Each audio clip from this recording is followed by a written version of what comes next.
Welcome to our channel. NETGEAR Nighthawk AX2400 Wi-Fi 6 router. Unbox and check everything. Pull everything out of the box. Router, power adapter, Ethernet cable, and quick start card. Make sure the antennas are attached or screw them before powering up.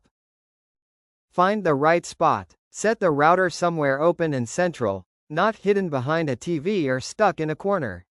Avoid walls and metal shelves, those kill the signal fast. Plug it in, connect the power cable to the router and plug it into the wall. Wait for the power light to turn solid, usually takes a minute or so. Connect to the modem. Take the yellow Ethernet cable and plug one end into the router's internet port. The other end goes into the modem. Both devices should stay powered on during this.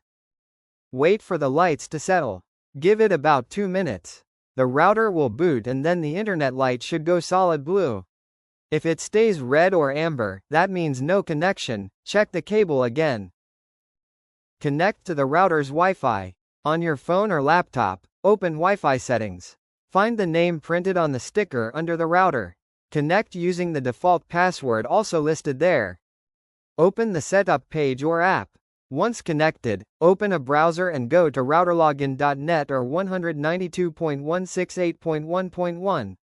You can also download the Nighthawk app, that's faster and easier. It'll walk through setup automatically once it detects the router.